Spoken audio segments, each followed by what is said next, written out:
പോലീസിന്റെ കസ്റ്റഡിയിൽ നിന്നും ചാടിപ്പോയ കൊടും കുറ്റവാളി കടയ്ക്കാവൂർ പോലീസിന്റെ പിടിയിൽ.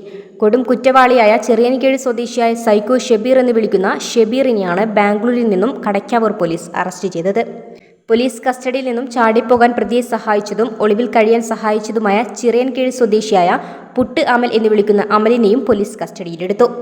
മണനാക്ക് സ്വദേശിയായ 57 വയസ്സുള്ള നൌഷാദ് എന്ന ഓട്ടോറിക്ഷ ഡ്രൈവറെ കൊലപ്പെടുത്താൻ ശ്രമിച്ച കേസിന്റെ അന്വേഷണ പുരോഗതിയിൽ ലഭിച്ച രഹസ്യ വിവരത്തെ തുടർന്നാണ് കേസിലെ രണ്ടാം പ്രതിയായ സൈക്കോ ഷെബീർ ബാംഗ്ലൂരിൽ ഒളിവിൽ താമസിച്ചു വരികയാണെന്ന് പോലീസ് മനസ്സിലാക്കിയത്. കടയ്ക്കാവൂർ SHO സജിൻ ലൂയിസിന്റെ നിർദ്ദേശാനുസരണം 5 അംഗ പോലീസ് സംഘം ബാംഗ്ലൂരിലെത്തി പ്രതിയെ അതിവിദഗ്ധമായി പിടികൂടുകയായിരുന്നു. ഒന്നാം പ്രതിയായ കഞ്ചാവ് താഹ എന്ന് വിളിക്കുന്ന താഹ ഇപ്പോഴും ഒളിവിലാണ്. കടയ്ക്കാവൂർ പോലീസ് അറസ്റ്റ് ചെയ്ത പ്രതിയെ ഇന്ന് കോടതിയിൽ ഹാജരാക്കി റിമാൻഡ് ചെയ്തു. കടയ്ക്കാവൂർ പോലീസ് രജിസ്റ്റർ ചെയ്ത 2 വധശ്രമ കേസിലെ പ്രതിയാണ് സൈക്കോ ഷെബീർ. ഇയാൾക്ക് വേണ്ടി പോലീസ് അന്വേഷണം ശക്തമാക്കിയിരുന്നു. ഇതിനിടയിലാണ് ആറ്റിങ്ങൽ പോലീസ് രജിസ്റ്റർ ചെയ്ത മറ്റൊരു അടിപിടി കേസിൽ കത്തിക്കുത്തേറ്റ് ഷെബീർ ഗുരുതരാവസ്ഥയിൽ മെഡിക്കൽ കോളേജ് ആശുപത്രിയിൽ തീവ്രപരിചരണ വിഭാഗത്തിൽ ചികിത്സയിലായത്.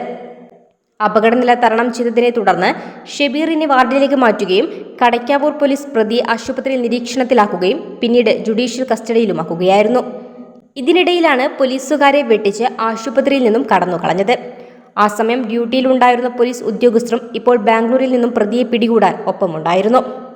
പ്രതിയുടെ അറസ്റ്റ് വിവരങ്ങൾ മെഡിക്കൽ കോളേജ് പോലീസിനെയും കടയ്ക്കാവൂർ പോലീസ് അറിയിച്ചിട്ടുണ്ട്. Beacon news, Attingal.